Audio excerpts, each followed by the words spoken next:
Kingsman: The Secret Service is the movie of the week, thanks to Brave Sir Robin, aka Craig, who has picked this out for us. It was it's from 2014, I believe, directed by Matthew Vaughn, who is famous for doing some of these. I know some of these. Layer Cake, Stardust. I'm actually aware of Stardust because of Craig. That was pretty good.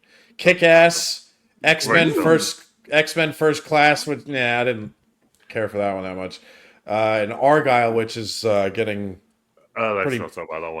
That got pretty beat up. I never saw it, but I heard it got beat up by a lot of people. So Matthew Vaughn's done some things, and of course he's directed, I think, all of the Kingsman films in the franchise. But we're going to be reviewing this first one. Screenplay by Jane Goldman and Matthew Vaughn. Who Cast. also was, Go ahead. Jane Goldman also did Stardust as well. Okay. Jonathan Ross's wife. Really, I didn't know that. Yep. Jonathan Ross's wife. That's Yep. cool. Jonathan Ross. Wossy. Yeah. I love that guy. Colin Firth. We've got a cast of Colin Firth, Samuel L. Jackson, Mark Strong. This is a hell of a cast here. Taron Egerton. This was the first time I was introduced to Taron Egerton. Same. Yeah. He was also in Kick-Ass as a cameo, by the way. Was he? Oh, yeah. I didn't learn this till I researched the know. film a little bit more. But Really? yeah, Okay. Wow. All right. We also have Sophia Boutella. I believe she was the one that was in like the Mummy. Suicide Squad. Yes, Mummy, and she was also in Suicide Squad, I think. She was in the Mummy, the revamp of it. The sexy mummy that didn't make sense because she was sexy and the mummy is supposed to be emo type scary. Yeah. I don't want to be looking at a mummy and trying to wonder about what I'm doing later. Sophie Cookson, and then I'm not making that joke. we have a wonderful cameo from Mark Hamill. And of course, to top it all off, we have Michael Caine. Michael Caine. Yes. Fucking Arthur. Lovely gentleman. We love some Michael Caine on this channel. Can you say Alfred in a Michael Caine accent for me? Say, my name is Alfred. What are you trying to get me to say? My name is Alfred. You dirty little scrub. What is wrong with you? This is why you shouldn't move to Florida. That was good. I live in Texas now, boy. You best correct yourself. I don't sympathize with them Floridians. All right. Yeah, all star cast and Yes. Taron Egerton. Yes. Jesus Christ, what This was definitely his breakout role, right? yeah, what a breakout, absolute breakout role. He was excellent in this. Fucking fantastic. So we got cinematography by George Richmond, edited by Eddie Hamilton and John Harris, music by Henry Jackman and Matthew Margeson, distributed by 20th Century Fox, released on January 29th, 2015 in the United Kingdom, and February 13th, 2015 in the United States. So y'all got it ahead of us, which makes sense because it's based in the UK. So this jumped out. I was looking up on the Wikipedia page. Premiered at Butt Numathon. What the hell is that? Craig, do you know what that is? I've never heard of that before in my life. It's Butt. No, but I might go there expecting something else. Either way, Butt Numathon or Butt Numathon. Your butt's getting numb at the end of this festival. I saw that and I was like, what is going on here? Yeah. So you're gonna sit there and watch film. So your butt's gonna be right. Yeah. Right now that I didn't even. I think it is Butt Numathon. Yeah, it's gonna be a butt numb. Yeah, so you're just gonna sit there and watch film. Is that? Yeah. Never heard of it. Watch films and your butt goes numb. That's pretty freaking clever. That's pretty good. Running time for this film, 129 minutes. A fun 129 minutes. Budget, it was 81 to 94 million US dollars, and box office on the returns was 414.4 million. So it did very well. I also wrote as a side note for the box office, 24.2 million of it came from the UK, and 128.3 million came from North America. So it made most of its money everywhere else. Yeah, because I didn't even. I didn't know about it when I first saw it. It must have been a big movie in Europe, I guess. I don't know, or maybe China I don't know. Gina. I mean, it. If you add that up, that's what 128, 148, 152. What was the domestic box office? $152.5 million between the UK and North America, which is Wow. Mexico, United States, Canada. Wow. So you're But missing. Yeah, it didn't do great in the UK, and honestly I never heard of it when it was released. I heard about it after the fact. I saw a review, and I thought, okay, right, I like these guys. I trust them. I trust their opinion. It's usually spot on with mine. But when I saw it, I thought, Colin Firth is a badass and he's a spy. Taron Egerton is a chav, but he becomes a spy. But none of this is none of this is my ballpark. Jesus Christ, was I happily surprised. So happily surprised. But I think that a lot of people who love this film probably had that, just didn't hear about it, didn't know about it. Like, releasing a film the end of January to February is usually a death sentence for films. So maybe that's something to do with it. But Worked for this one. Yeah. I think he should have done better. This film should have been If it makes you feel any better, the franchise worldwide, the franchise itself has grossed over $1 billion worldwide. So that's over 3 films, and it's other media, but I thought that my love of this film, it should have done so much better. But anyway, let's carry on. Yeah, I mean, my experience with this one was I watched it not when it came out in theaters, but when it came out on I guess streaming service. I ordered it on demand. I was living with several people at the time, and it was actually, I think it became fairly big in a way in the States, because I had the reason I ordered it and watched it back then was I heard from several friends like, hey, you got to watch this British movie, The Kingsman. It's actually pretty damn good. And I was like, all right, I'm game. And I checked it out. And I remember at the time I was like, wow, this is fun. This is a fun movie. Plus, I think the selling point for Americans was Samuel L. fucking Jackson. Yeah. Samuel L. motherfucking Jackson. With the list, if they wanted to save some budget, they probably could have hired Mike Tyson and just had the list already incorporated. But hey, it was actually to do with it. When he was a kid, he had a stutter, Samuel L. Jackson, and all the Bond villains, because essentially it's like, how can we pastiche James Bond? Yeah. All the Bond villains had some like physical, like Blofeld had the eye and whatever. There was always something about them that was wrong. So he went, I'm going to do a list, and it works. And he's got all Samuel L. Jackson's idea, though. Yeah, it was completely his idea, and he's got the charisma to pull it off with a plum. That was fucking hell. You got Samuel Jackson, who else can look at George Lucas in the eyes and says, "Yeah, I'll do this, but I want a purple lightsaber."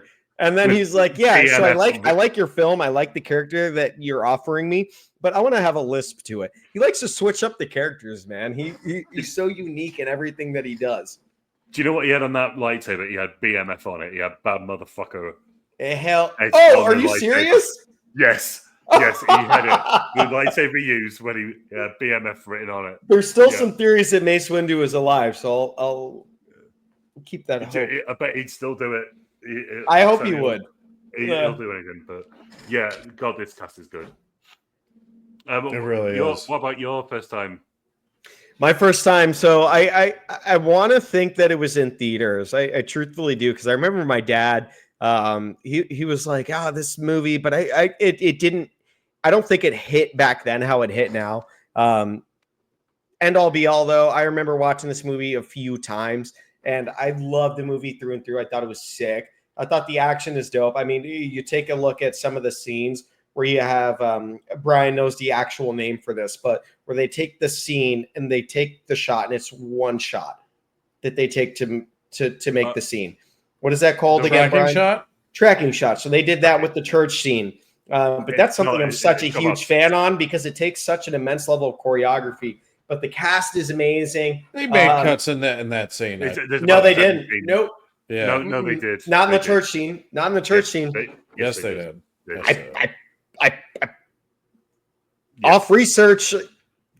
No. I think you're mixing what a tracking shot. A tracking shot is where you follow the camera and you don't cut away.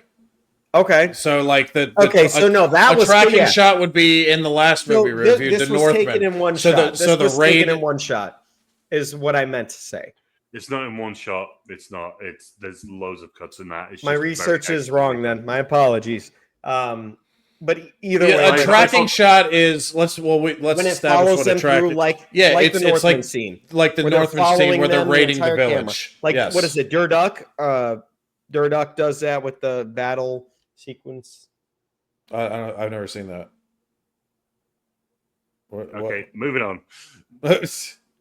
What did you say? Moving on. Durduck. I don't know. You mean Dunkirk? Wait, what? Durdunk? What? Are you broken, mate? What? Who are you talking to? Me or Quentin?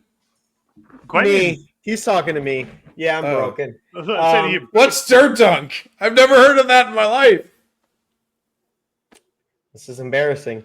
All right, so the church fight scene, one of the most iconic scenes in Kingsman, is the ultra-violent church fight sequence. The film, it was filmed in single continuous shot, using a mixture of practical effects, choreography, and camera work. The filmmakers had to carefully plan out every movement and use hidden wires and cuts to make it look seamless.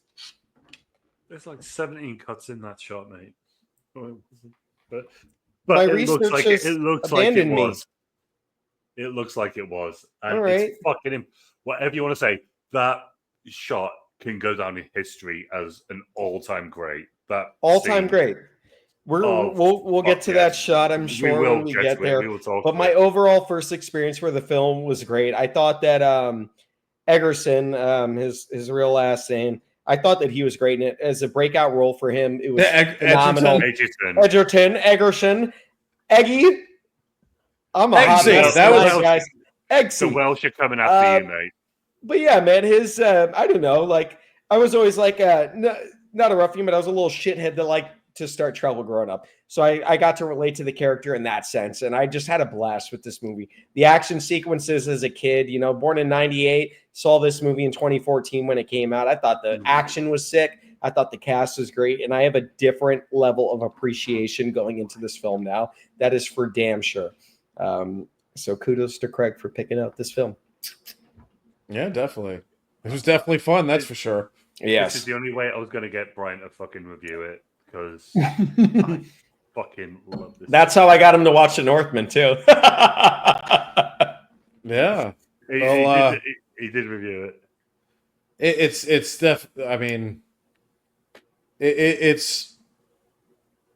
there's so many callbacks to fucking James Bond in this. Yeah, there really is. What my favorite ones were because I'm such a big Bond fan, but my favorite ones were the little music cues. There was a few of those where a scene when it and it would just go like that little guitar, the 2 notes. It's like 2 notes. Those are my favorite. At the end of the speech, like Colin Firth just says something, and then you got. Just so you know, we are trying to be James Bond. Let's not pretend we're not. Yeah. Kudos to the. Let's make this a goofy James Bond that's fun. Yeah. Kind of way. At least that's the vibes I got from it. And hey, Craig, I have a question since you're the UK representative on this panel here. How good was Mark Strong's Scottish accent? No, you got. Or was it Scottish? You come and say it to me. No, that's not what it sounds like. No, it was pretty spot on. If you told me if it was Scott, I think this was the first time I actually recognized Mark. I went, I recognize this guy. I've seen him in a couple of things, but this is the first one that's like, yep, Mark Strong got this guy. And then I see him in Kick-Ass. Then I see him in like almost everything else.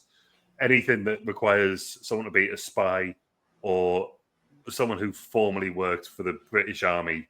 So even in Imitation Game, he's a member like high up in MI6. He's always one of these guys. But he's it was completely spot on. There was nothing that took you out of it. It was, it was very authentic. Yeah, totally get it. Okay, cool. Yeah, I love to say no.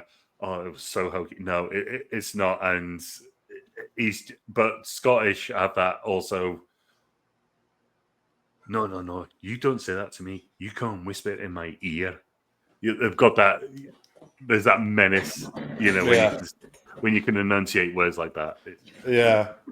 What did you think about Mark Hamill's accent? Oh, dude, I remember when I first saw it back then. I was like, is that Mark fucking Hamill? I was like, yes. You guys reminded me about Mark Hamill being in this movie in last week's movie review of The Northman. But I couldn't put two and two together. But like every time I hear Mark Hamill's voice, I just hear the Joker off the animated series that I grew up watching. But what did you think about Mark Hamill's accent in this? Because I fucking cringed the entire time. It's a choice. Do you know what? If you put a gun to my head right now and said, "What is his accent? Is it British or American?" I'm going Atlantic. Right in the middle. I don't fucking know. He only had like 4 lines. I was like, is he British or American? He's still sailing and you don't know which way. Yeah, he hasn't decided. He hasn't decided yet. Yeah, I mean, there was. I was listening to the accent, and even as an American, I was like, I don't know if this is authentic or not. And thank you for asking that question. I had to, dude. I was going to ask. British. Because no, he's so good at accents. He could do better if he was trying to do British. He could probably do better. He could do better than that. He could, but he's a voice actor. He could definitely do better. Imagine getting like someone offers you the role and they're like, "Yeah, we need you for like 4 lines," and he's like, "All right, cool, I'll wing it." Like I would. He's like, "No, 4 lines, fuck off." Yeah, you're gonna have Samuel L. Jackson saying, "God damn, I love Professor Arnold." Samuel Jackson's a different. I'm in. Right? Just Samuel Jackson's like, what you want me to do, motherfucker? I'll do it right now. Dude, that list was it was killing it. There was a couple scenes that get you to the point where you're in tears laughing. But it's like everything about this film, like the opening, when you start off, you've got just to set how good the music's going to be. You've got Money for Nothing. Great soundtrack. Yeah, music is phenomenal. Shows the Kingsman in somewhere we're going to say Middle East, and one of them sacrifices himself to save the other 3, which was Eggsy's dad. Harry was his mentor, so Harry then says, "I'll deal with this personally." Harry then goes on to speak to the widow of his protege, and their son Eggsy gives them the medal, which is, the MacGuffin, not the MacGuffin, but it's a crucial plot device at the start. And because of that, the guy who goes to who becomes Lancelot is who then goes on to rescue Mark Hamill, Professor Arnold. But yeah, so Eggsy is given this medal with a phone number on the back, 6-digit phone number.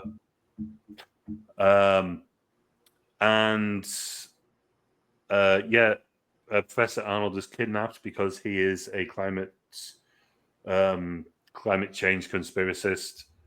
And that is what Samuel L. Jackson's sort of MO is. Exactly believe in this and how we need to rectify the problem that we are killing the planet, the human species. So his whole game is just to get rid of as many of us as possible. Valentine. There's some people who believe that's like real. That's the craziest part. We're gonna get some hate in the comments. There'll be like 2 people that are like, "What do you mean? Think that it's real?" Just like the moon conspiracy people. Yeah. Listen, man. Stanley Kubrick directed the moon landing. All right, you can't tell me otherwise. All right, we're not. Matthew McConaughey, try me. All right. All right. We're not doing this again. No. We're not doing the moon again. Colin Firth. No, never mind. Go on.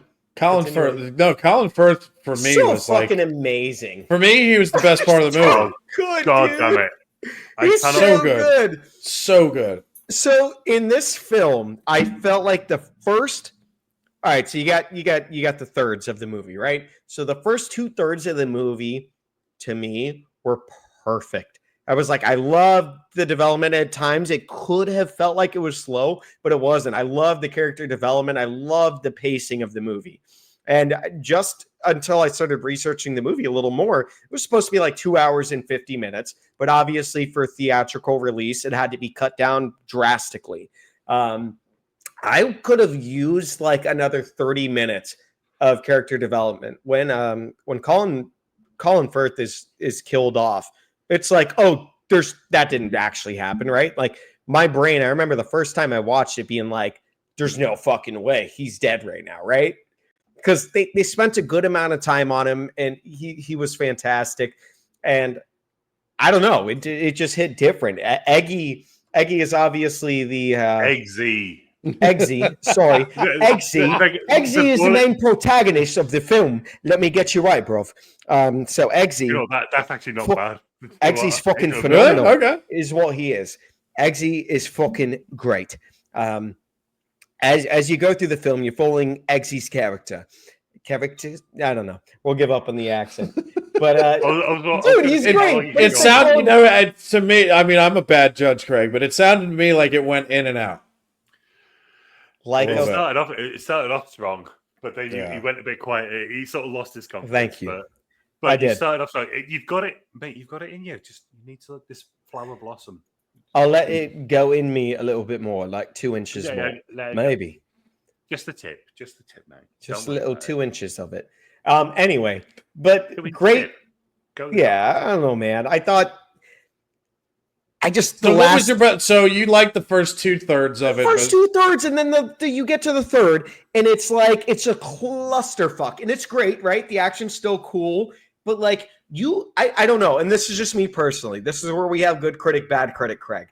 Be careful. I truly felt like they took their time with the first. Wait, stop! Look at Greg's face. He's like, "You better tread fucking carefully, mate." It's true. Listen, man, I fucking love. I've never seen him so serious before. I love this movie. Don't get me wrong. Like we'll get to my like 1 out of 10 at the end of this. I want to hear, but yeah, I want to hear Quentin's complaint about the third act. It's the third act of the film. It felt so unbelievably rushed, and I don't think it's the director's fault. I think that he was rushed, or certain parts were cut out of the film to make time for that 2-hour cut. I was happy to spend another 30 minutes with those characters. I had grown to love them. I watched them develop as the movie went on. I wanted more out of it. I wanted more. That's a kind of like extra into the last part. Maybe I'm greedy. Yeah, but that complaint is more of like a compliment. Because if you want the movie to be longer, then that means you basically but no, because I felt you wanted the movie to last longer. You wanted to be there for more. Yeah, but that's because the third act felt so rushed, and that can make or break a movie. The third act like felt so rushed for me that like we jump into the full swing of things. Things are happening very fast, cool. Like, all right, now they're in the Arctic or wherever the fuck they were by the ass end of this movie. And it's like you're there, action sequences happening, cool. You have some great comedy in there. Can't deny that. Yeah, maybe it is a compliment because I wanted more. I could have used more. And God knows the second and third movie did not pay that justice. So if this would have been a standalone movie that would have just had its time, then I would have been perfect with it. And it would have been, I loved it still. Don't get me wrong. But I don't know. Third act was rushed. That's what I mean.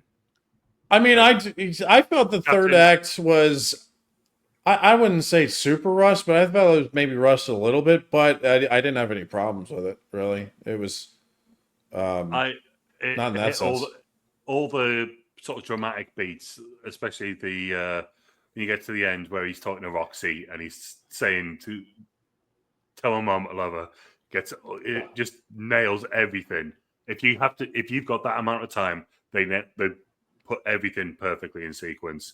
If they said like this is how much time you've got, fit it in. But then he doesn't even call mom to see if she's all right. He just proceeds to go fuck the Swedish queen in the ass. Well, we're getting. He doesn't even call mom and be like, "Hey, are you and the baby alive?" He just goes in and he's like, "All right, this is my opportunity." Considering what he's about to do, Here I am. He's just saved. Maybe he needs to clear his head first before he makes that phone call. Both sets of heads. Considering he's just saved the world and he's about to fuck a Swedish princess in the ass. I apologize for my crudeness. Maybe he's not thinking, best call mom. Hey, how's my little sister? Really? You had a meat cleaver. Your dying wish is that you think you're about to die, and you call and you're like, "Hey, make sure you deliver this message to my family." It's like, all right, next scene. I'm gonna go fuck this Swedish princess. Hang on, Mum, have you done my washing? Dude. Yeah. Hang on. Hi, princess. Bend over. But that's like that, and then the fireworks from the head. So like the rest of the movie has been so gory, and then you get to the fireworks that explode. Dude, like, this is like been happy. It was so unexpected with that style of special effects, because you think you're gonna just see like brains and everything, and then it just looks like it looks like a kid party. It looks like fucking Dr. Seuss directed that scene, and he's like, "Let's make it fireworks." Dr. Seuss, that's perfect, because you basically have Dr. Seuss powder coming out of all their heads. It's literally like a 2024 gender reveal party. Straight up. Reveal parties going on. But it was such a tone switch. This is your movie pick, so I don't want to take it all. So tell me your arguments here with my problems with the film. Okay, well, I would have loved more of this film. This is one of the films I would have happily done with more of. So we can agree on that. Don't have an argument for that. For that, it just to help him with the ratings, because I think this was a 15. I don't think that was the reason, but it works in that favor. You know, if we could just gonna have colorful explosions, and it had Macho Man Randy Savage's music. Like, what the fuck more do you want? Like, this was fucking awesome. If you have Macho Man just come on and snap into a Slim Jim, I think I'd have been fine with it. The soundtrack was perfect. I think if you got a problem with the special effects when all their heads start exploding, is what you said. Yeah, with all the colors and stuff. I think from the very opening shot of this movie, between the music and the way the credit styles and the explosions when you go to that place in Afghanistan, you know what you're getting into. You know this is going to be a goofy spy movie it has a fun tone to it. But it wasn't so goofy. In Venezuela. It actually takes itself so serious at certain points. When maybe that's Colin Firth. Maybe it's his problem for just being such a great actor. But every scene that you see him in, he is so serious. He's so gentlemanly, and you are absorbed into that scene, and it feels so good. And also with Eggsy is so great in the film, and you have the serious tone. And you have the death of his father. It sets the precedence for the rest of the film. When you watch a Disney movie and there's a fucking death at the start, you get a mixture of happiness, emotions. When you're watching a movie like this and you see the death on screen, there's blood and there's gore. I felt like I shouldn't have expected some. The comedy is there. We all can't deny that. But there was too much goofiness in it for me to get sucked in. That last third of the movie fucking killed me. But I thought it was way more goofiness in like the opening preamble of it. So there's literally one scene. There's one scene where Lancelot, the original, the first Lancelot, like he gets the fucking knife leg lady. He slices him in half, and he literally splits apart. Well, that's dope. If that didn't tell you what the tone of this movie was, not only that, he turns up with his, Walther PPK with a silencer on it. And he's like, suppose it's too stupid to ask to borrow some sugar. That's such a good line. I love that. And he's there, but he's got like the tweed outfit, like the tweed suit, like so olding, like. But that's like the spy movie James Bond level, like one-liner moments where you're like, oh fuck yeah, dude! Like take that shot. He's got literally holding the gun like that, Like, Yeah, you couldn't get more on the nose. fair. And I actually looked up that the whiskey that they go give Professor Arnold and he has a swig of. That bottle is $250,000. That is What? that bottle of whiskey, the Dalmont or whatever they call it, 62 Dalmont. 62. Didn't I say 62? Okay. Yeah, it's like $250,000 for a Just for a bottle of whiskey. That's insanity, dude. Yeah, but Like, it comes in like you get. Who's drinking that? King Tut? Maybe Captain Quintana. No, I drink American-made beer. I drink the oldest brewery in all of America. It is called a Yang Lang. Yang Lang. Yang Lang. So God! It is the oldest brewery, oldest still running brewery in all of America. Yang Lang. Okay, so do you want to talk? My house is older than that brewery. Do you want to talk about the one of the most memorable scenes in this movie, probably for a lot of people? When we get to but there's that as well. But that's not a scene. That's just like one shot. Well, I'm talking about when they get to a part of the United States of America. Obama. I'm talking about a state called Kentucky. Oh, when they get to a particular church in the middle of rural Kentucky here. The actor that went on scene there, we've seen him in many. Craig, you go ahead. I've been talking a lot. No, I was just going to say, so just to get there, we've got Eggsy nicks a car from the bullies at his local pub. The son of his mum's boyfriend gets nicked by the police for it. This is how he gets linked with the Kingsman. He takes the medal that's it's got the phone number on, rings that Oxford's not brogues, which is relating to how gentlemen should have their shoes, which is to do with what the shoes look like. So he gets indoctrinated into the Kingsman after Harry beats the fuck out of them in one of the best fight scenes in cinema history. Easily. And the fact it was Colin Firth, I could not have been less interested when I first saw Colin Firth was like a spy. Jesus fucking Christ, did he massively overproduce.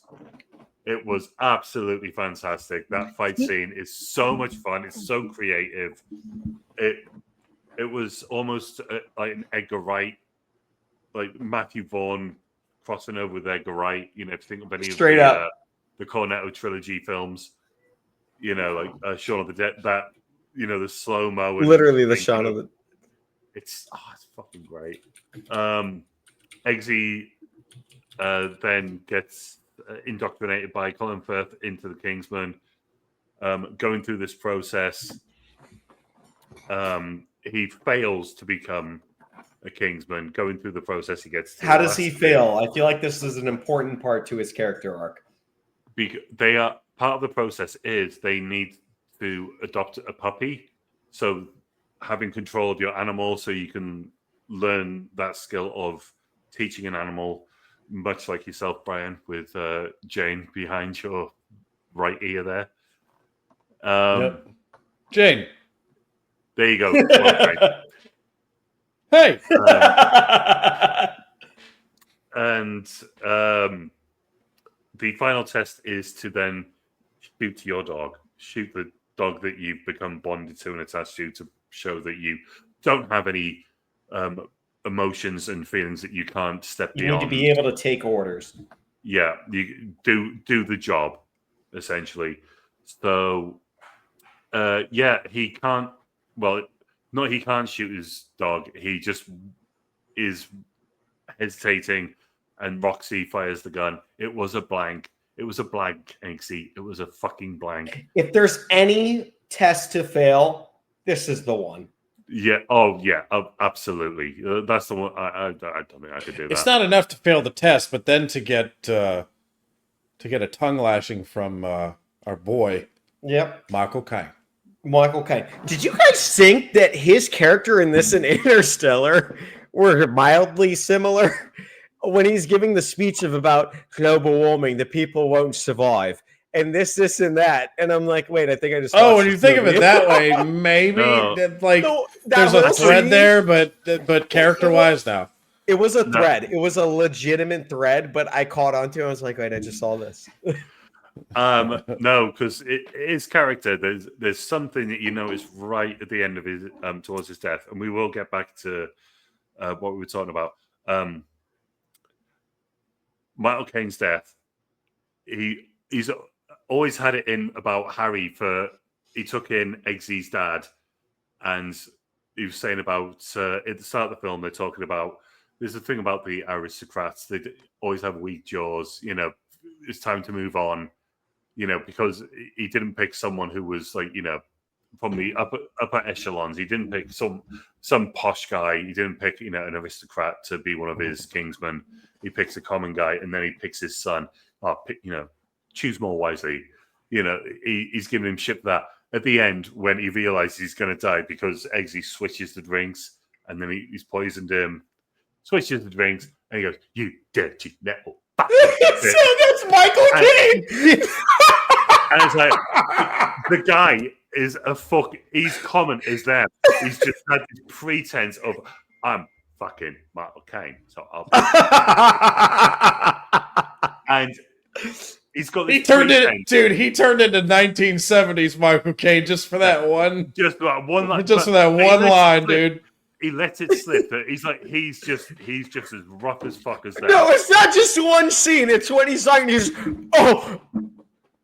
It was a Michael Caine death. It was literally as good as the one in Interstellar when he goes, I can't. You dirty little.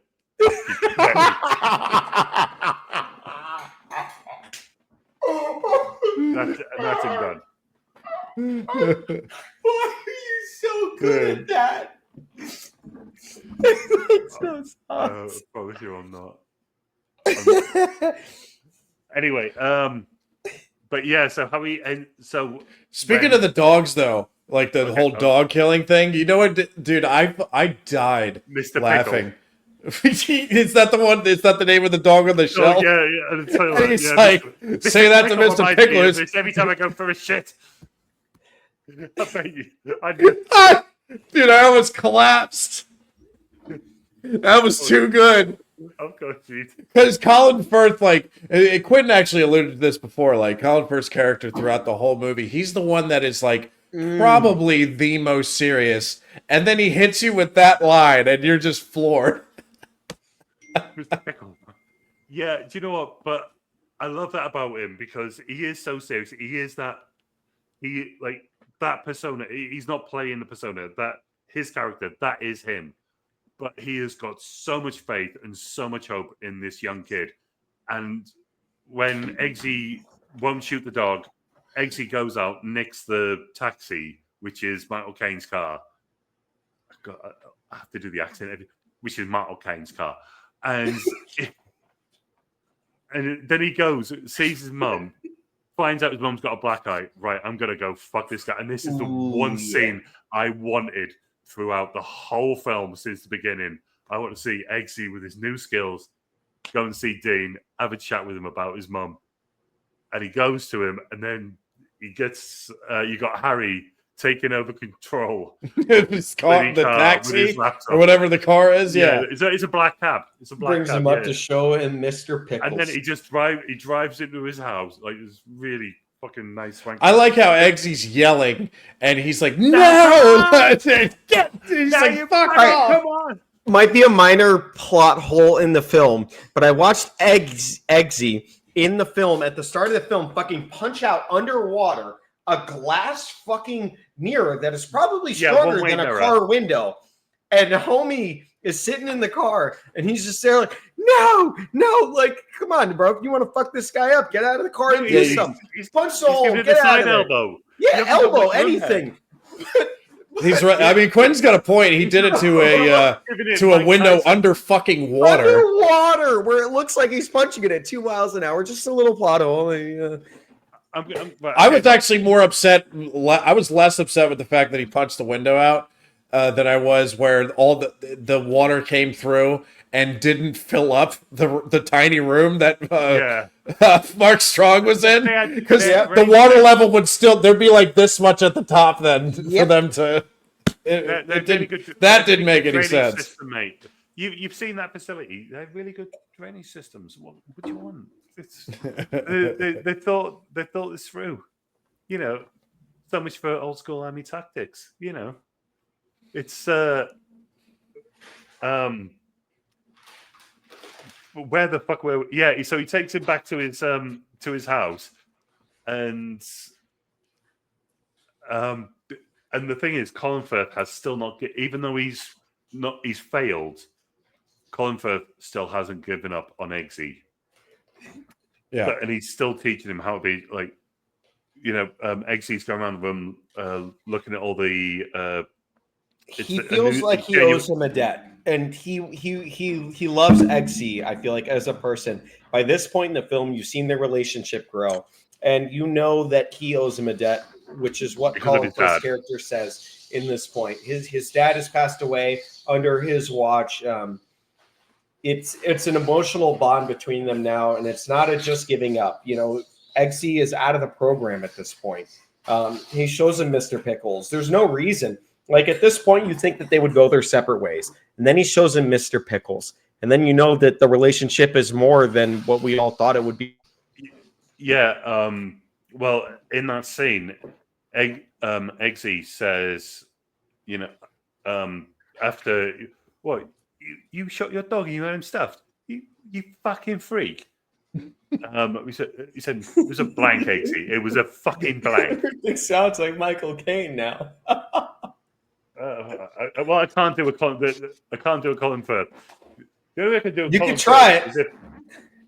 The only way I can do a Colin Firth is if we do the. That's it. I feel like that would be hard. Which is a very if you put on a suit, I think you could do it. Okay. Well, we'll get to that when we do the King's Speech in 3 years' time. Yeah. That's a pretty good movie. Damn good movie. But then Eggsy apologizes. They're both still in the bathroom, in the toilet.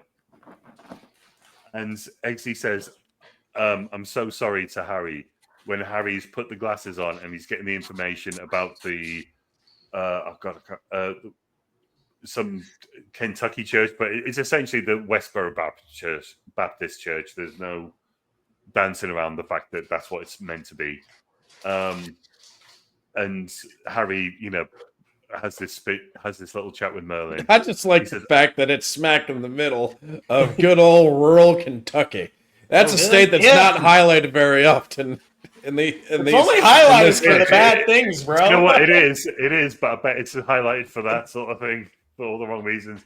It doesn't have the reputation of, let's say, like a Mississippi or an Alabama, but it's or Kansas. No, sorry, Arkansas. Arkansas. I mean, the ones that make fun of the most are definitely Mississippi and Alabama. Where was Deliverance? You got a real pretty mouth. Where was that one? I can't remember. Where was that? I'm going to say George. I think maybe Carolina. So Georgia's Georgia's state. Fuck, what am I talking about? Maybe it was Tennessee. I don't know. No, definitely not Tennessee. But yeah, you got a real pretty mouth. You got a real pretty mouth on you, party mouth. Fucking Forrest Gump. That's Forrest Gump in Deliverance. That's very difficult. No, that's AIDS. Yeah. You got a real pretty mouth, Jenny. I'd like to marry you. Jenny. You're named after a female donkey. Jesus Christ. She was a whore. There's a lot of memes going around that she's actually the biggest film villain of all time. She is. I've seen that. Do you know what? She took someone who was. She took someone. Go on, say it. I can't No, wait to brother, see. I like this channel. I love being here. She took someone who wasn't fully. Yeah, he was. Why did He was special. he was special? It's a very special guy, and she took advantage How of was he him special, Quentin? because he was. I think he was a little slow. He's just a little off the spectrum, you know. And Miss Jenny, I'll tell you what, that boy is the dumbest son of a bitch I ever saw. But he sure is fast. But he sure is fast. Roll Tide, baby. He could run. He could run. He was running, and Jenny had AIDS. No, she didn't. I learned this about 2 months ago. Is that a rumor? Did she not have AIDS? No. Because just an extreme case of the HIV, the HIV, the HIV. Nope. Hepatitis C, because it was early 80s. They didn't know what Hep C was, and it was a virus. She said it's a virus for us. Hepatitis C. Oh, I can't say that on YouTube. Never mind. Yeah, probably don't. Thank you. Save editing. We got to be on good standing with YouTube. But but Jenny, from that day on, whatever she was doing, wherever she was going, she was dying. Death by AIDS. Just like that joke. Okay. She sounds like a slow Christopher. No, I'm sorry. Forrest sounds like a slow Christopher Walken. Like if Christopher Walken already has pauses between his sentences, Forrest Gump is a slower version of that. Do a slower version of Christopher Walken. Go on, Brian. You're American. You can do it. I don't know. I never tried to do a Christopher Walken impression. Hello. You know, I was running in a time where my people. I don't even know where to begin with that. I've heard people do impressions of him that are really good though, but I myself wouldn't know where to begin with to even attempt an impression like that. Fair. Yeah. But back to the film. So we get Colin Firth telling Merlin to make himself, to make them to be able to get him across to this church. So they go to this church, and it cuts to the scene of the guy you were talking about, who is saying all. Oh my God, he's saying every things that far right thing you can think of. We cannot. What did he say? I don't even know what you mean, bro. I must have missed that part. What did he say? Oh my God! If I even repeated them, half of them, we would get kicked off. He said, "I don't know. I don't remember." Shall I say it in my Caine's accent? No, you can't say it. No. Only Leonardo DiCaprio could. Yeah, he can say that. He could say it, but that's because Jamie Foxx gave him the okay. Yeah.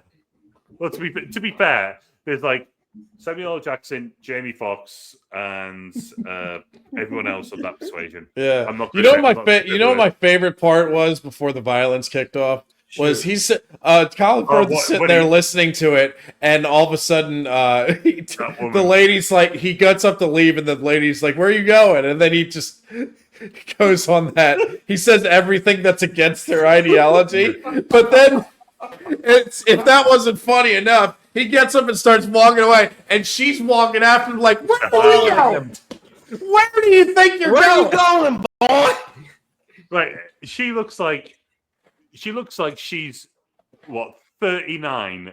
Yeah. But she's got the weathered age of a 57-year-old. And she walks like she's 72. She's dressed like she's 72. Yeah. She's dressed like a 72-year-old nun. Coming from a Christian, that scene was insanely amazing to watch, because there's a lot of hypocrites in my community. I think we can all attest from that, even people that aren't believers.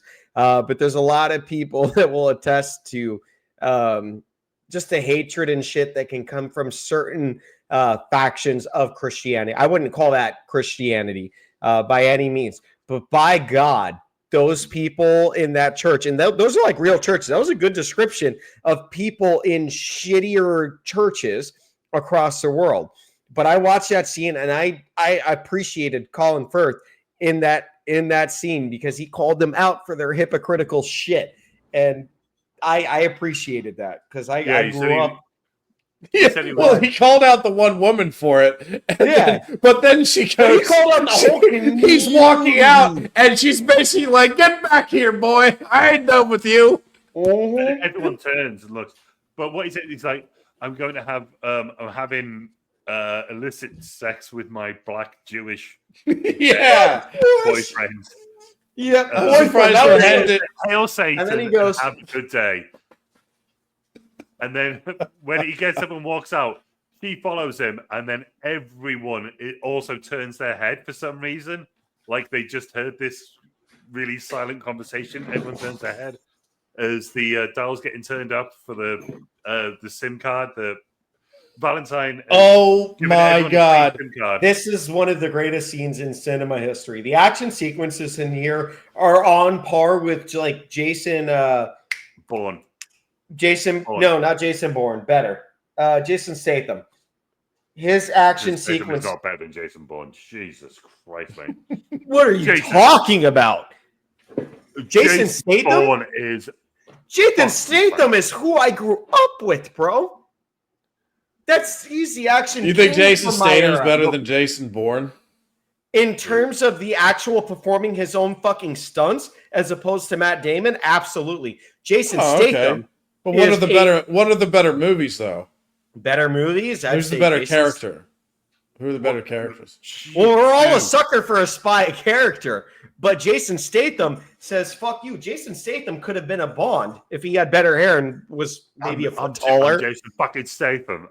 He's so great, bro. Dude, you need to watch Snatch. You ever watch You'll look at Jason Statham in a very different light. That's how we know Snatch. Sorry, we know Snatch. We know Jason Statham. Snatch is a great movie. Jason Statham is like the epitome of like action stars for me growing up. So like, I feel like Jason Statham, like in my view, and I don't know if this is an insult or not. I feel like he's like just a smaller Vinnie Jones, in a way. Oh, Crank, Expendables, Fast and Furious. I mean, Fast and Furious is fucked. Brian, Transporter. That's what I grew up with. Transporter. You're saying Transporter is better than the hands down. Just goddamn. Hands down. Transporter. Hands down. You're gonna make Craig's head explode, dude. We'll have a donation link in the bottom for Quintano's medical help. Please donate. He so mental. Needs this. Desperately. This is going to some therapy. Excuse me, sir. Let me explain to you perfectly how Jason Statham is better than Matt Damon as Jason Bourne. So Jason Statham, he started his career way back in the early 2000s, maybe leading into the late 90s. Fantastic action star, right? He never had... Mate, the guitarist we were talking about off camera... What, he sucked Matt Damon's dick? He knows Jason Statham's brother, right? I've spoken to someone who's met Jason Statham. All right, so what is Jason Statham like in real life? Well, the dude started off as like an Olympic diver. Exactly. My point. What the fuck did Matt Damon do? I mean, granted, he wrote Good Will Hunting around. Dude, I cry at that film every time I watch it. And he wrote that, got an Oscar for it when he was 27. I agree. But okay, so you have Matt Damon. All right, so let's see who's more. Hold on. Welcome to Good Credit. Wait.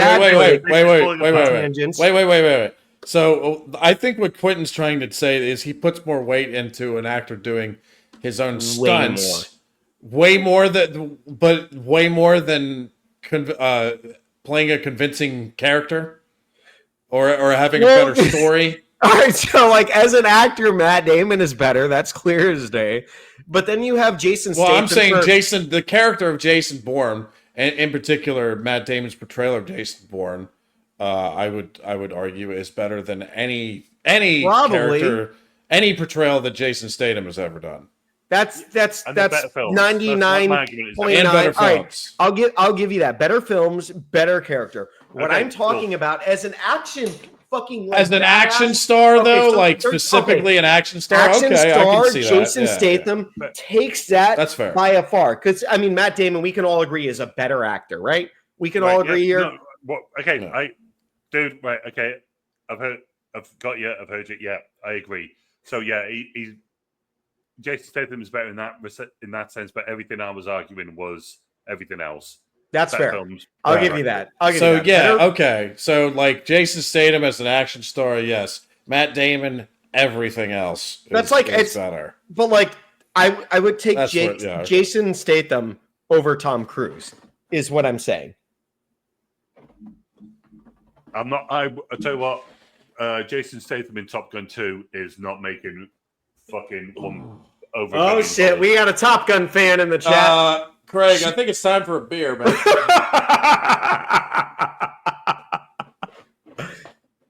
And I'm not even a big Tom Cruise fan, but holy shit, what you just said was wild. My dad will appreciate this. My dad grew up showing me and my brothers Transporter. And then when Transporter had its run, which you guys probably have never even seen Transporter, but then you get to Crank. I've seen. Is that the one where he's got the girl in the boot of the car? Girl in the boot, and he has a car.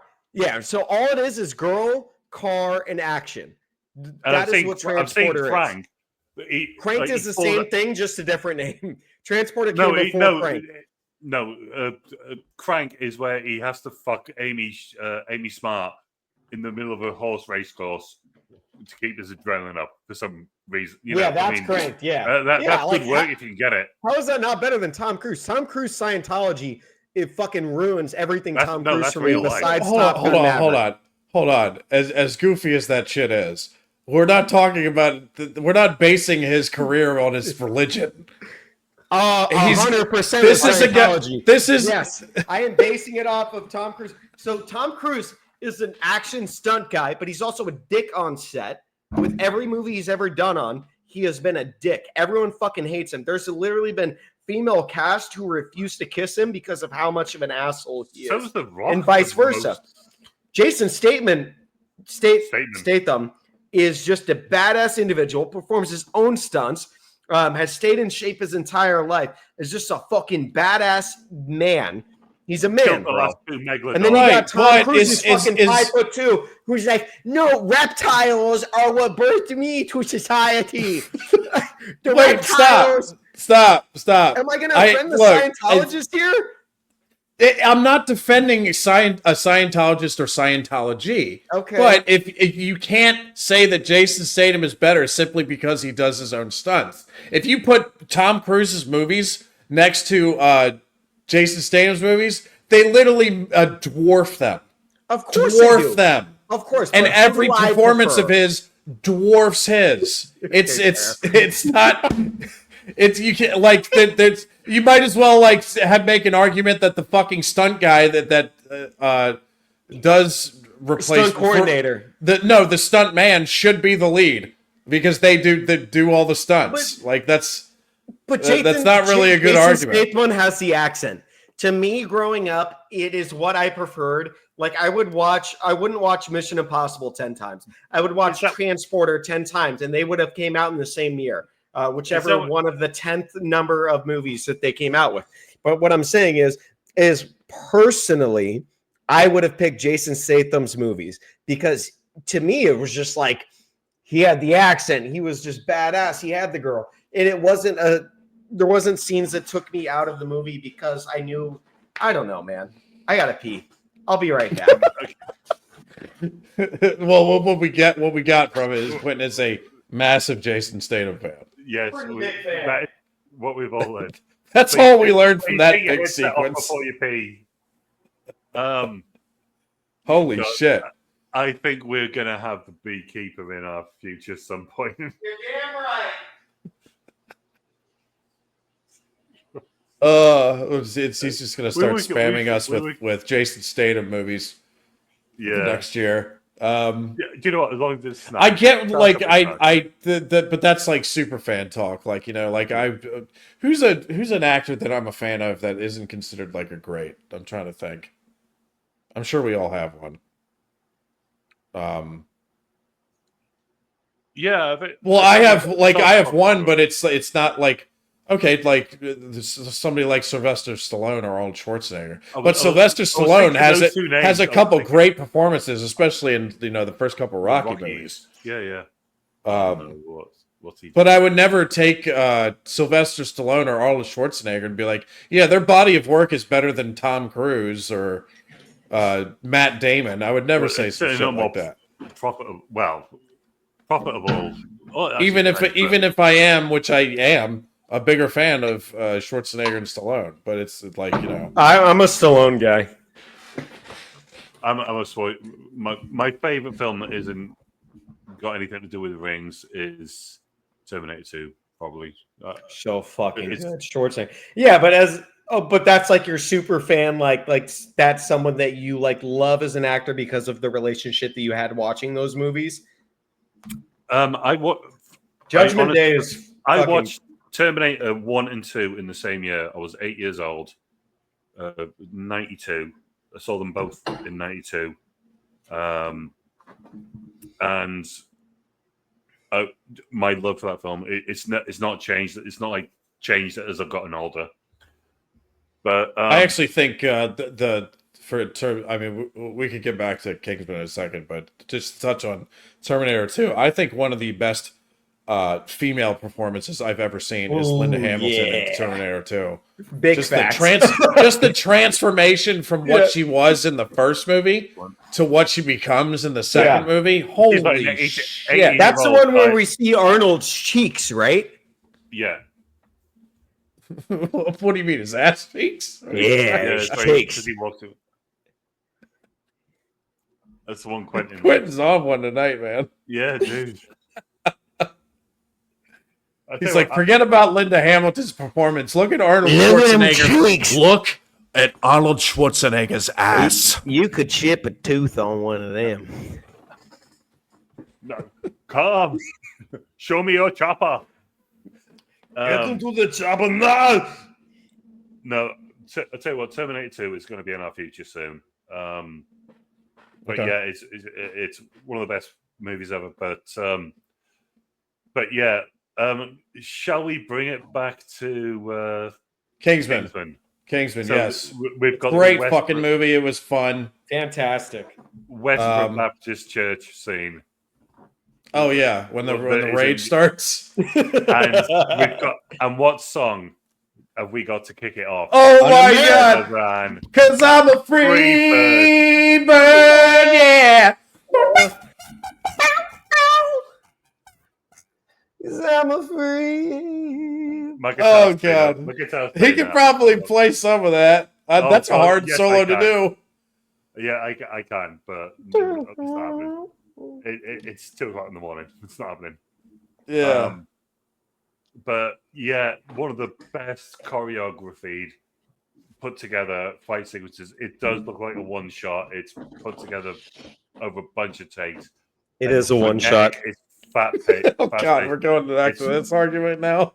It's real. There's no way. There's no way. Look it up. Look it up right now and tell me that's what the people of 1917 will tell you, but it's not all one shot. Right now. Dude, I've also seen those, and I've also seen people go, right, there's the cut, and there's like... Well, no, they said that they put about 72 cuts into it, but it's still one shot. It looks like one shot. So you're saying they shot it all in one sequence, but they cut it up 72 times? Let me read it just one more time, okay? That doesn't make sense. The church fight scene was taken in one shot, in one take. The most iconic scene of Kingsman is the ultra-violent church fight sequence. It is filmed in a single continuous shot using a mixture of practical effects, choreography, and camera work. The filmmakers had to carefully plan out every movement. What are you reading this off of? AI, baby. AI. AI, oh. It's AI. Oh my God. That's why we were arguing over something you had off AI. Brother, AI is more accurate than Reddit. That's a fact. Don't read it off Reddit either. Then Church. I've seen a video where they go, "There's a cut," and there's Kingsman. But yes, I can see that. I can see how they've done it. It took 6 weeks to film that. It doesn't take 6 weeks of choreography to get everyone in place. Yeah, dude, 6. If it's 6 weeks, that means that if it was one shot, they left the camera on for 6 straight weeks. AI lied to me. I typed it into Google and it says no. The famous church shot in the famous church fight scene in Kingsman, the Secret Service was not filmed in one continuous shot. It was edited together from multiple takes, despite appearing to be a single long take due to the careful. All right, I'm gonna find a gun. I can't say this on YouTube, but you guys can get the gist. Dude, yeah. Don't do it. I'm just saying. I know. Don't do it. Find one or 2 or 3. Just hey. Lesson learned, Quintana. Don't trust that AI stuff. My apologies to King Boomer and Brave Sir Robin, and I was wrong. And apologies to all of you. So yeah, that shot with 17 takes in it is fucking amazing with Freebird playing on it. Yeah, it was all taken in one shot. Elon actually filmed it himself. Crumpled, bent over backwards, fucked up with books and knives. It's getting bent over backwards in a church is nothing new to some of these people. They've been going there since I can't say. Oh no, I can't say that on stream either. Fuck. I know many women who have lost their virginities in churches. I'll just say that. Personally, or as my wife laughs.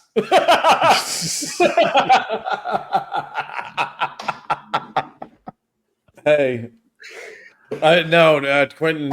He's not. No, he's not. That wasn't a joke. I've heard that from girls before too. Yeah, it's straight up. It must be an American Southern thing. Because it's like imagine growing up and like that's the forbidden thing. It's like, what's the most forbidden place that you can have it happen? Bingo, you know, bingo. If you go to church as a child, like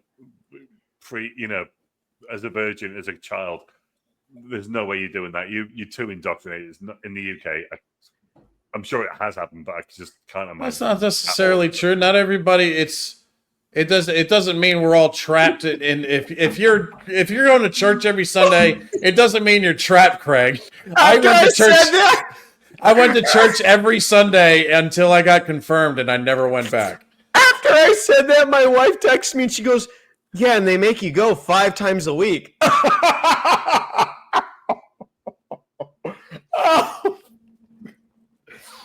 Just so everyone knows, full disclosure, marriage is not 5 times a week. Oh wow! Twice on Sunday. I hope that wasn't an earshot.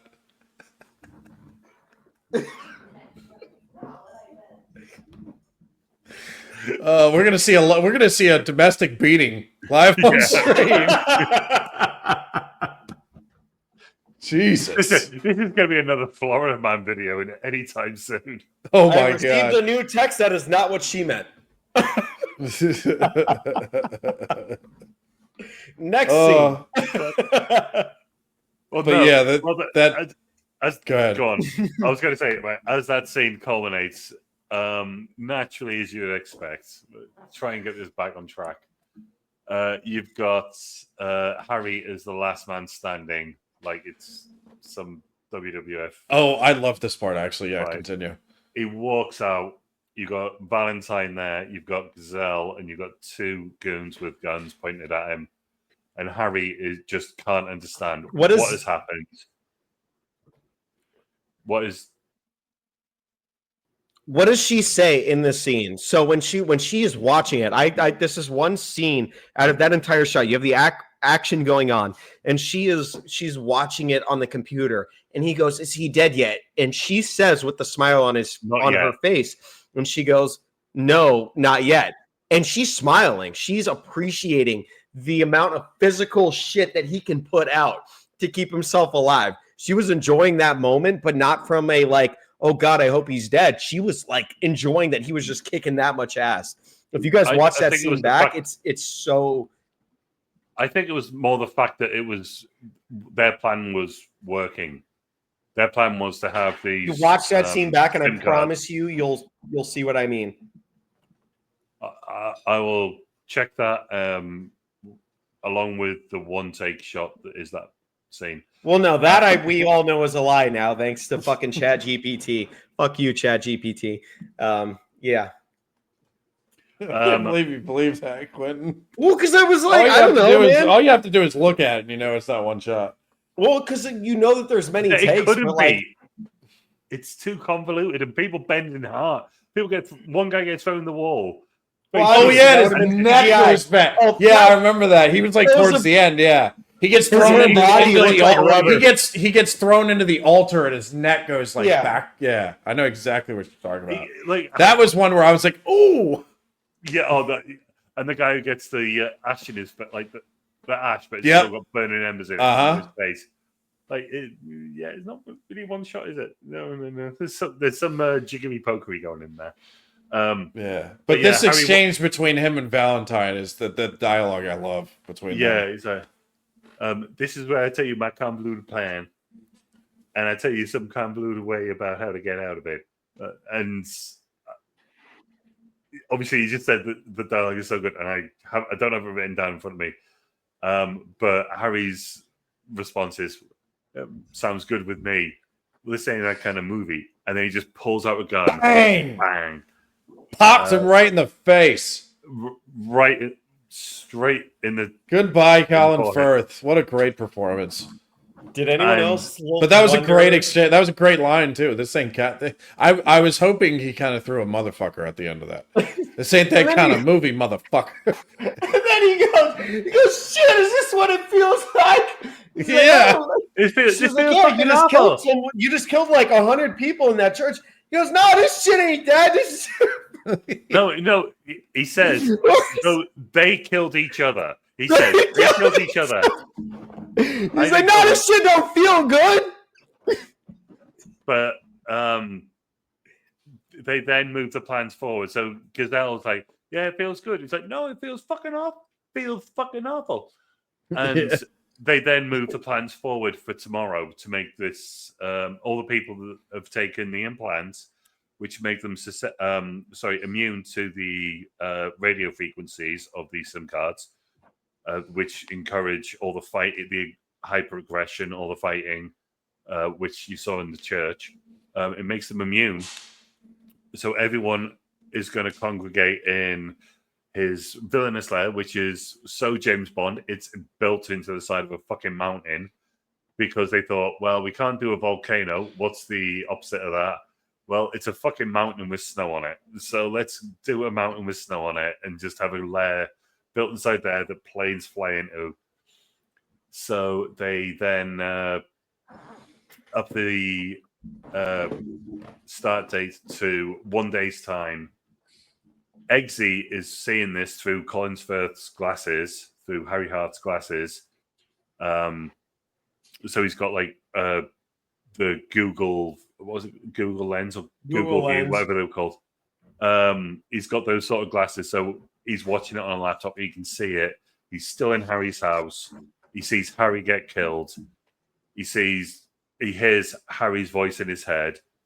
Gets in the car, goes to the tailor's where Kingsman's lair is. That's their entrance, and goes and sees Michael Caine. And Michael Caine then, despite the fact Eggsy has failed, he should be non-sequitur at this moment. He invites him to sit down with him and to possibly replace Harry in the Kingsman in this new world order, on which they toast to Harry, and they that when they're talking, there's some paintings on the wall. Which Eggsy asks, are these the original Kingsman? Yes, they are. And as they're not looking, Eggsy switches the drinks because Eggsy knows what's up. Harry taught Eggsy. He showed him the poison. He knows that you cannot trust Michael Caine. Whoa! Whoa! What? There's no way. That was so good. What the fuck? No. The name was good. Everything. I felt like I hit 3 different UK accents in one. Later, no. When you replay that later, you'll see how good that shit was. That was top tier. Nah. I'd rather have the approval from the Brit on the screen. He knows he gives the best. You know what? It was generally decent, but the name was definitely really good. So I've got the name nailed. It's just the rest of it is iffy. But yeah, Eggsy. I feel like I'd have to talk. Sorry to interrupt. I'd feel like I'd have to practice that, like to just not stop doing it for like days straight in order to get it right. Which I can't do because people would think I'm fucking crazy. You know what the most annoying thing is? This all came about because when I spoke to you on the phone a few weeks back, I did it out of just, I don't even know why. It was just a random thing, and you laughed your ass off. And I found myself a few times this week going, today, I'm going to do the washing up. My plates are dirty. I need to do the dishes. Yeah, just shit like that. Just Can you say must I wash it as Michael Caine? Must I wash it? Are you asking me? But are you asking me to wash it? Jesus Christ! Must I wash it? The best was the best was Craig doing the fucking line as he went out. That was top tier. In Interstellar, when he's in this movie at his deathbed. No. When Craig was doing that, like he did it earlier in this one when he died in front of Eggsy. The deathbed scene from Craig's fucking die. From Craig's scene in Interstellar where he's on his deathbed. I watched that scene at least 20 times to show friends. I'm like, I can't get over that. How good that impression was. I'm honest. Okay. Bearing in mind, this is not something until 3 weeks ago I knew I could do. I've never even really tried it. You're only supposed to blow the blazy jaws. He's getting his butt licked. I mean, hey, it's like if you want some humbling, I think you got ways to go before you get to like Steve Coogan or Rob Brydon level. Those two are amazing at it. I am not even. Do you know what? Are there good Michael Caine impressions out there? Like, yeah, the two guys I just named, they do it mine is. It's amazing. Stephen Coogan's, but just done poorly. That's what. No, you're not talking how he speaks. It's all in the nose. It's up here. No, that's not how he speaks. How he speaks is like this. You're going from up here to down there. Right, that's how he speaks. It's getting better, yeah. Right. All mine is just a terrible impression of Steve Coogan. But so you know what? We're doing well for time, but we have gone on so many tangents. We were from like the time it started to like 45 minutes. We stayed on topic like almost the entire time. And then right around the 45-minute mark, we started wandering again. Yeah, but it's been fun though. But yeah, on time we're doing great. I'll tell you what, since we're already doing great on time, how about we go through some ratings here for the movie? Because I'm actually very curious as to what you guys rated this. Because you know, I got a good number, and you guys might feel insulted by it based off of what I voted in Interstellar by, but yeah. Hit us, Quentin. Why don't you start us off? I should do it with an 8. This film was enjoyable through and through. The cast was phenomenal. The soundtrack, as if you guys have been watching the channel for a while, you guys know soundtrack is huge for me. The soundtrack of this was fucking beautiful. I grew up with like Daniel Craig, James Bond was the James Bond that I grew up with, and that soundtrack was implemented through previous James Bond, whatever. I'm a soundtrack guy. You give me a spy movie, dude. You know good action. Go ahead. Speaking of that, the soundtrack, I didn't really think much about it, but like as it was playing when I was watching it, I was like, this kind of sounds like the British Avengers in a way, a little bit. British Avengers. Yes, I absolutely get what you mean. Got that kind of vibe from it, and it repeats. So at every moment where there's like something's happening, and that's like a spy film, though. Like when you have a spy film, you have the music that repeats itself. So I love that. The cast was phenomenal. My only real gripes with the scene, like I view a Muppet rating and I view my overall rating completely separate. Fuck Jason. Same. Jason Bourne. But no, I'll give this movie an 8. I enjoyed this all the way through. I enjoyed it more so than I thought I would. Honestly, when I was like, all right, let me watch this movie through. I didn't remember it being so impactful, but I love this movie, dude. It was so much fun. Egerton, I believe is his last name, but he was fantastic. It was his breakout role. You have Colin Firth, who just performed to a level that in this movie you don't expect such seriousness from. But by God, did he make this movie? I think that without him in this role, this movie wouldn't have been what it is. Hands down. He overperformed in this movie. He overperformed, and it was so fucking great. You had a gentleman of an actor performing gentlemanly roles, but also cutting heads off, saying fuck, and doing shit that you don't expect him to do. And it was so cool. It was so great. I had a blast with this movie. 8 out of 10. The only thing that would have made this movie a little bit more perfect for me is if they didn't add on such the goofiness. The head explosions, I don't know why, but that took me out of the film. The first time I watched it, it took me out of it now. When the fucking head blasted into fireworks, I was like, okay. What song? Hold on. What song? I have to know. What song was that they were playing? Pomp and Circumstance. It's Rackyman Randy Savage's theme tune. Okay. It's called Pomp and Circumstance. If you look Pomp and Circumstance. Yeah. Okay. That's what you're looking for. But I think it's by Hector.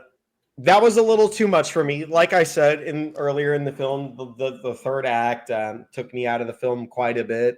But through the entire film, I felt like I just enjoyed it. Maybe it's an American watching this movie, but I had a blast. I feel like just with our generation now, I'm not going to do the Oscar thing where I'm like, oh, this is what I want saved and this and that. But no, dude, we've lost touch with our inner gentleman, and this movie brought back what it means to be a man. You protect your people. You protect the lifestyle that you want to live. And we were so far from that shit nowadays, and fuck yeah, this movie was a blast. So much fun. It made you appreciate the inner man within ourselves, and I loved it. Craig or Brian, let's go to you. Yeah, Brian. Yep. Okay. I dude, I really liked this movie when I first saw it. What was it, like 10 years ago at this point? Yeah. But now that I've watched it again, I loved it even more. There was 2 ratings that I was debating on whether it was going to be this rating or that rating, but I'm going to go for the higher one. I'm giving it a 9. I fucking really, really like this one. It's just like the whole time. You know how I know when I'm watching a movie that I know I'm having a good time? I never look at the fucking time. If I never look at the time, I don't want to know what the time is. I know that I'm having an absolute blast watching it. And I'm along for the ride. And when it's over, you're like, oh shit, it's over. But the cast, can't say enough about the cast. Colin Firth has so many great performances, and I think you could argue this is one of his best. It's fantastic. Samuel Jackson, he's had so many performances. He's great in almost everything he does, but this was a memorable one. Maybe it's because of the list, but I just love how just goofy that villain. It's such a goofy villain character, and it works. Mark Strong. I'm a big Mark Strong fan, and pretty much everything he touches. Every time I see him now, I'm just like, I know this is going to be good. I'm just going to enjoy. Even if it's just his scenes, this will be good. Taron Egerton. Is it Egerton or Egerton? Egerton. Egerton. Okay. Yep. Egerton. Edge. Is he edging the whole time he's filming? So it was my first time being introduced to him. He was great in this. I've seen him in a couple other things where he didn't really blow me away in other things. I thought he was pretty good in Legend, though. He played that funny.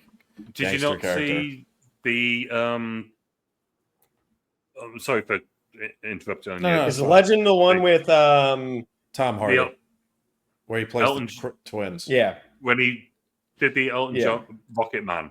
Elton John. I haven't seen that. Is that any good? It's fucking phenomenal. I want to see that. Is it? Okay, so because good. I actually is it really? I've seen see that of it and it looks great. It is genuinely. Never got around to seeing that, and I wanted to. Because that came out the same time as the Freddie Mercury one, which I thought wasn't good. I was going to say, it's trash. Really? It's not actually trash, but it's just not that good. The Rami Malek one. But Taron Egerton, I was like, Jesus Christ, this is fucking... I went to see the cinema. I thought it was amazing. And his most recent film, where he's like a TSA operative. Yeah, I watched that. I didn't like that. Yeah. Apparently it's doing all like the best numbers on Netflix though, like the best booty film ever. It's like I'll tell you what, I watched it on Christmas. I watched that on because it is a Christmas movie. I watched that on Christmas with some of my family, and the first half, I was kind of interested. From Arrested Development. Jason Bateman. Jason Bateman. Not a fan. It's him. Yeah, but he's got like longer floppy. He plays the I can't believe him. I can't believe him as a tough guy. Like I just can't. But but that's besides the point. Like that movie, the first hour I was interested, even though it was basically phone booth. But the second half, some of the shit in there, I was like, there's a particular sequence in there where it's the black girl detective in a car. And the guy who's driving the car is like in on what's going on, and they literally have a fight. It's not him. They have a fight in the car, and it's one of the most ridiculous sequence. Though. No, it's not. It's so bad. It's so bad. But anyway, we're drifting again. So I love this movie. I give it a 9 out of 10. It now makes sense that this guy also did Stardust because I felt like the special effects were kind of similar in a way. Yeah, in Stardust, I can see they've got that vibe and Kick-Ass. You can't really like. Kick-Ass. They do a lot of prosthetics. X-Men First. Now that I'm thinking about it, X-Men First Class has a little bit of okay. And it's got those. He loves doing the zooms as well. But the performances and the story, like it's just a fun, goofy way of doing a action adventure spy thriller. You know, it's just great. The concept of it, I loved it. And as you think it doesn't get goofy enough, and then you get hit with a goofy scene that you're not expecting, and it keeps you on your toes. I love that. So I'm giving it a 9, man. I like Quentin said, I wish it went on longer. Yeah. Quentin's internet is like wigging out or something because he's. Yeah. Is it really? Yeah. You look like you're 240p at the moment. Okay, let me figure it out. You guys do your thing. I'll figure this out. Anyway, Craig, hit us. Hit it. Okay. I'm doing about, as I've said numerous times, how much do I like this film? I can't give this anything less than a 9.5 or a 9 3/4. It is probably my most rewatched film in the last 10 years. Good. I can put this film on at any time because of the music. About the same, Q. It's the same dude. What the fuck? We can hear you fine though. So, we can hear you. We just Well, he's going to come back in, I think. Yeah. The music is fantastic. I thought I would hate this film. I watched it. I cannot believe how much I liked it, and it's actually. Sorry to cut you off, but it mentioned like you think you're gonna not like it. I the concept of it. I think I had the same feeling going into it 10 years ago. I was like, why am I gonna like this? It's just gonna be like a goofy. Like Colin Firth is a badass. Fuck off! Come on, because Colin Firth is, he was in Love Actually, and he's normally like the a lead man in a rom-com. Like, oh hello, I'm Mr. British. Right. Hey, welcome back, Quentin. Can we hear you? Now we can't hear. Now we can't hear you. We can't hear you. And now his camera's gone back. Now I can hear you. Sort of. Hello, are you there? Check 1, 2. Yeah, there's a lot of money behind the production of our. Can you hear me? Of our stuff here. Yeah, I can hear you. Check 1, 2. We're not called Muppet Media for nothing. I can hear you. Can you hear us? I don't think you can hear us. Love you, thank you. No, I can hear you. Okay. Oh, okay. He can. I can hear you. Us. Yeah. Yeah. Okay. 3 seconds. This shit is so delayed. I don't know what the fuck's happening.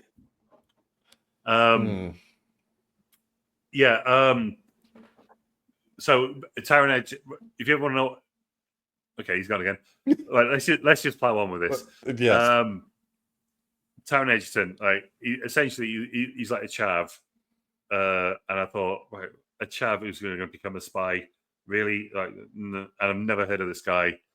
Holy shit! Did these two surprise? Like, I've never been more happy to be surprised than to be wrong, and to see something like this, it just pays off so well.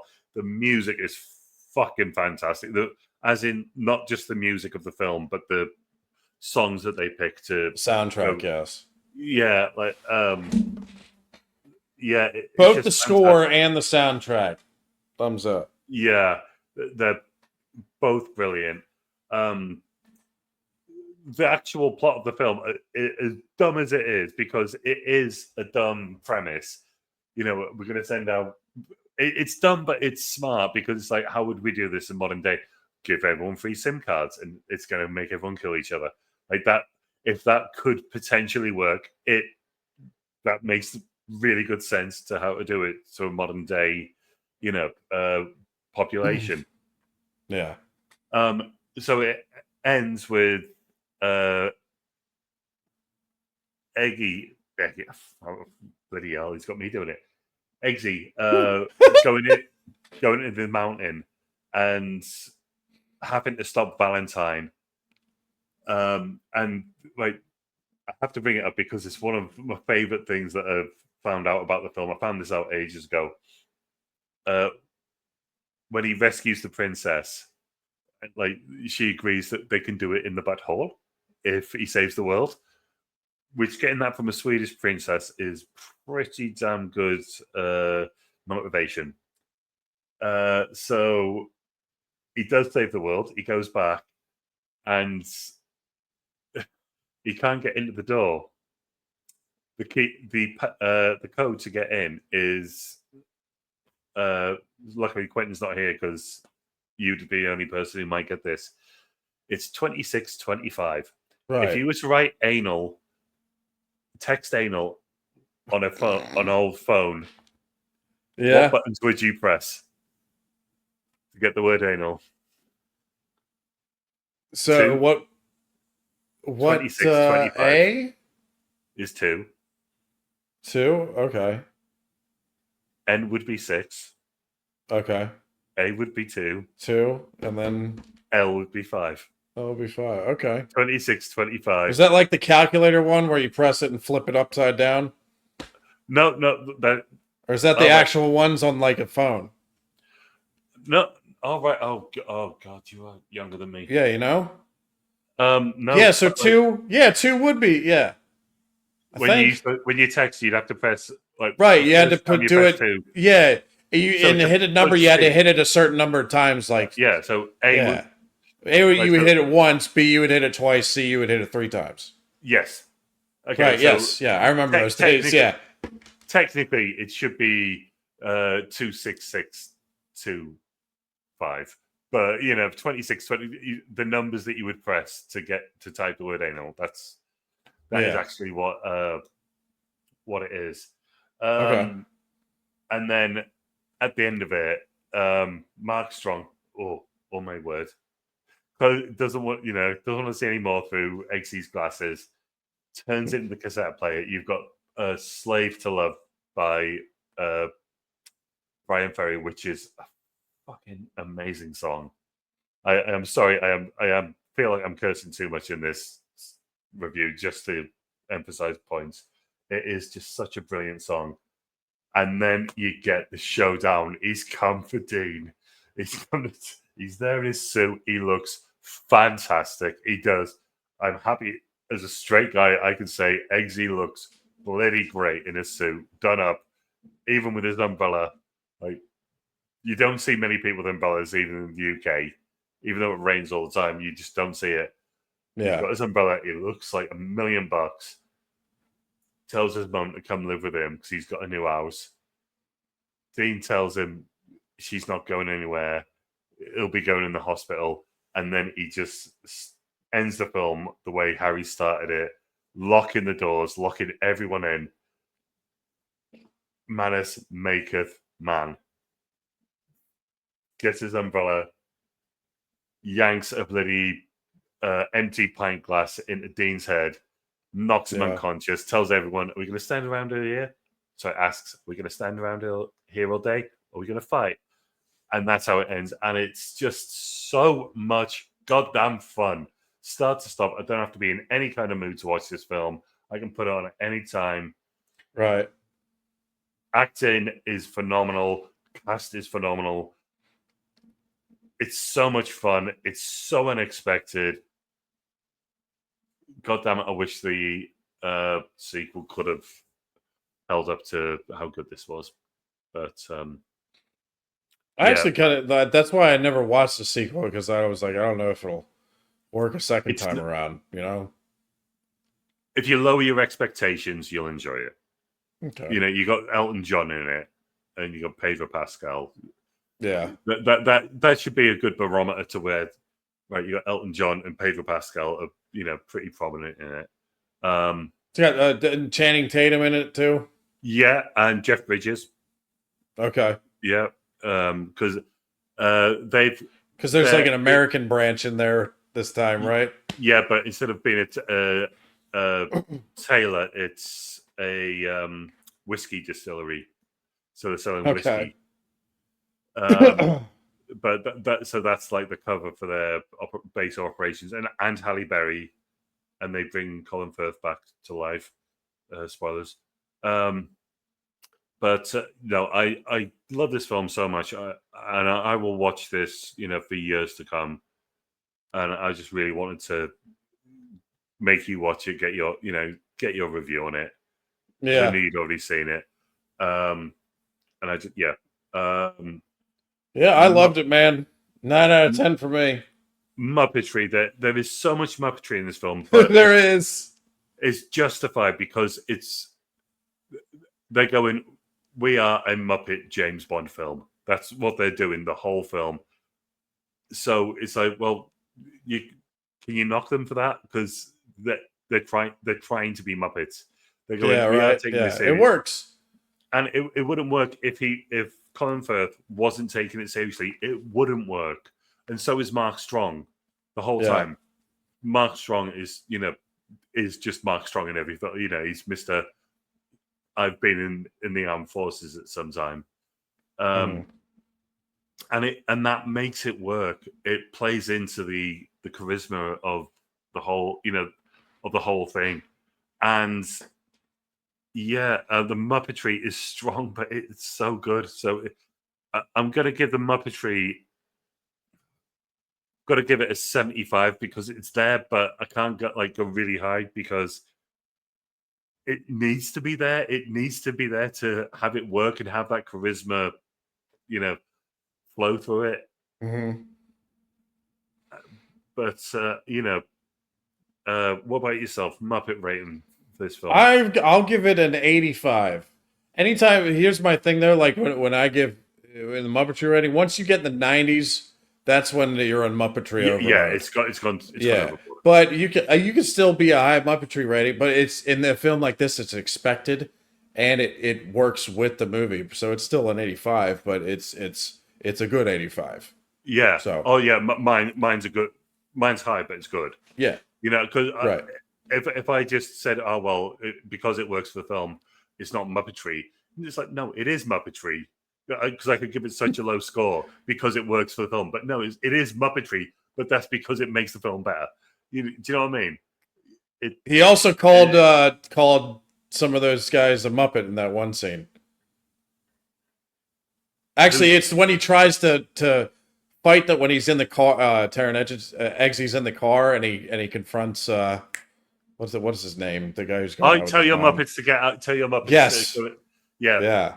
And like, I you're gonna come around and have that word with me. I have a word about my mum's back eye. You have a word with me saying, tell your Muppets to get out of here and I'll get out. Yeah. But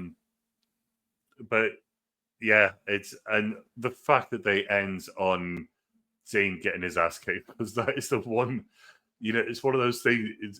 It's not like a small thing that you don't notice or forget about. Because I was like, the whole time I was like, I want this guy to get his fucking ass kicked. Like, come on. That plays that guy. He was in what was that other movie I saw that he was in? It was one of those hooligan movies. He was Green Street Hooligans, I think he was. It was in Green Street, was he? Yeah. Right. I can totally believe that. I think I saw a lot of comments when I did that reaction. I think I saw a lot of comments saying he had like the shittiest Cockney accent they'd ever heard or something like that. Ooh, maybe if I'm thinking of the same guy. Fucking with. I've got to say this about Eggsy's mum as well. It doesn't generally matter, but you might have seen this. I've seen it on a couple of recommendations. A show called Still Game. It was from early 90, like 92, 93, maybe. It's probably 95. But it was a BBC Two show. 3 people, early in their 20s, sharing a flat, and Samantha Janus was the female in there. And for a good couple of years, she was like the hot woman in in all the lads' mags. It would be like they'd get her to do underwear shots, and she's really hot back in the day. And I can see it definitely. Yeah, and she's still very good looking in this film, but it's just worth pointing out because she had like a couple of like soap opera roles afterwards. But yeah, so that's where she came into this. But goddamn it, yeah, an absolutely brilliant film. Have you got any ideas for next week then? I do, but I wish Quentin was still here to tell him, because I knew fucking 4 weeks ago what the movie I was going to pick, and maybe you want to take a guess. We are going back in time, and we're also going out west. Are we doing Back to the Future 3? No. Okay. I would never do if we're doing. Here's the thing with me. I would never pick a movie that's like out of order, and when it comes to sequels and stuff, But no, we are going back in time, and we were going out west. And you might run into a certain character with some southern twang in his voice. With Clint Eastwood film? No, he's not your Huckleberry. Is it the guy directly above your head? It is, yeah. Oh, we're doing Tombstone. Yes. Well, it's not.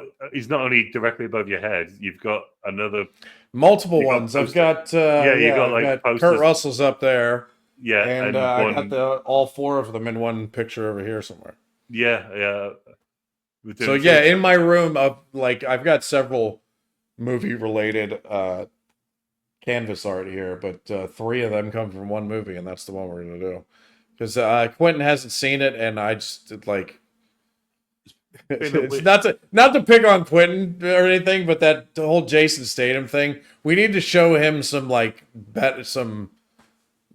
better movies out there. We need to educate this guy. We might have to watch. I might pick Jason Bourne just out of spite. Let's see what he says then. Oh man, I'm not even that big. I'm not even that big on Jason Bourne. I mean, a couple of them, especially the first one, but probably the first 2. I was like, this is cool, but it's still not. Because I guess I'm a James Bond fan through and through, and I'm like, it doesn't matter. It's basically the American Bond, but it's not as good, in my opinion, for most of them. That was a thing in this film that we didn't even mention. He calls the dog JB. James Bond. No. Yeah. And then what? Quentin says he just texted me. He said he's not even getting a signal. Well, apologies for all the Quintana fans. So he'll be back next week. He was on one this time too. He was going a little crazy in this one. I think he must have drank some of the tap water, to be honest. He was either that or he had what was in that dragon. Yeah. There's something fiery in that dragon. That was something off screen, but don't worry, it's nothing illicit. He didn't. Full disclosure, he didn't kill a dragon and drink its blood, folks. Well, there's also chasing the dragon, which is smoking crack, I think. Oh, okay, gotcha. Okay, nah. I have not heard it referred to as that, so that's new for me. The film From Hell, the Jack the Ripper one with Johnny Depp. They call it Chasing the Dragon. Opium dens, where they're all smoking opium. Opium dens, yes. There's an opium den in Tombstone. All I can remember really is the gunshot fight and the poker game. So it's been a while. Which poker game, though? There's several poker games in this one. Is it Doc Holliday? He's some really good at poker, and then guns get drawn and it gets shot. Is this where he's? Well, there's one in particular which is one of my favorite Doc Holliday insults, but he's playing with one of the cowboys, Ike Clanton, and he says Ike Clanton's mad because he's lost 15 hands in a row to Doc Holliday, and he's like, what? He's basically calling him. He's like, "What are you, a cheater, Doc?" And he's like, "Maybe poker's just not your game, Mike." And then he goes, "I know. Let's have a spelling contest." and then shit pops off. It's a great insult. Dude, Doc, it's one of the top five favorite performances of all time for me in Val Kilmer's portrayal of Doc Holliday. It's so good. Yeah. I also have multiple Doc Holliday shirts. So. No, I'm looking forward to diving back into this. And I can't wait to have Quentin watch it to see what he makes of it, because I know he's gonna love it. At least I think. We never know. Do you know what? In his head, he's gonna think this is like Clint Eastwood. So in our head, it's like, oh no, it's like from our childhood. He's gonna be like, oh, this is like one of those Clint Eastwood films, Fistful of Dollars, Tombstone. No, it's. That's what I think. I think to him, that's how he's going to see it, instead of the classic that it would be on TV. Yeah, I mean, he might, but you never know. I mean, dude, for someone I'll be honest, I haven't seen a lot of westerns. but the few that I have seen, I enjoy most of them. But this one in particular is like it's sitting on the mountaintop, and everybody else is looking up. So, in my opinion, I've watched a few recently, but my next door neighbor Paul, his whole thing is like what he watches. He just loves Western films. About a decade and a bit older than me. It's kind of a lost genre, really. Yeah, oh, it absolutely is. But when you actually watch some of the films, like you came out at Christmas, so I got one of the films, popped it on, and I was like, Jesus, it's really, really good. There's some really good ones out there, dude. Really. Yeah. I spoke about going to get a new pet earlier before when we were off camera, and he's going to give me we spoke about it. He's going to give me a lift down to where to get them from like a rescue center. And I said, okay, well, you can name. I'll tell you what, you do that. You can name them if you'll do that for me. He wants it to be called Clint, so I have to get a male boa constrictor, and it's going to be called Clint, and I'm going to stick to that. He said that. I'm going to stick to that. He's a big Clint fan, but yeah, I'm going to look forward to this. So yeah, let Quintana know, and let's wrap this up now because we'll get under the 2-hour mark. We will for the first time ever. We're getting better. I also feel like we're getting the flow better. That first 45 minutes we did, I felt was great because we stayed on topic the whole time. If we just stay on topic the whole time, we could probably get it done in under 1 hour 30. Yeah, we probably could, but yeah, we do drift though still, but we're getting better. As long as we don't drift for like fucking half an hour straight like sometimes we did before, I think we'll be okay. Yeah. But Kingsman, the Secret Service, we're getting better, and it's still so much. And we're feeling each other out. We're bouncing off each other better too. So yeah, we'll be all right. It's our sixth. We're still taking like our eighth into the. No, I think it's like our sixth, dude. Let me see. I could tell you right now. Hold on. Or wait, no, that's the Gladiator, Home Alone, Batman. Where is the movie review scores? So 1, 2, 3, 5, 6, 7. This one right now will be number 8. Holy crap! Yeah. Oh yeah, and The Mummy. Yeah, 8. Yeah, Gladiator 2, Batman, The Mummy, Ghostbusters, Home Alone, Interstellar, The Northman, and now Kingsman, The Secret Service. Yes. And then next week we will do Tombstone. I can't wait to see what Quentin makes of it because everyone I know who's watched it is like it's like one of the most memorable films of all time because of Val Kilmer's performances. Yeah.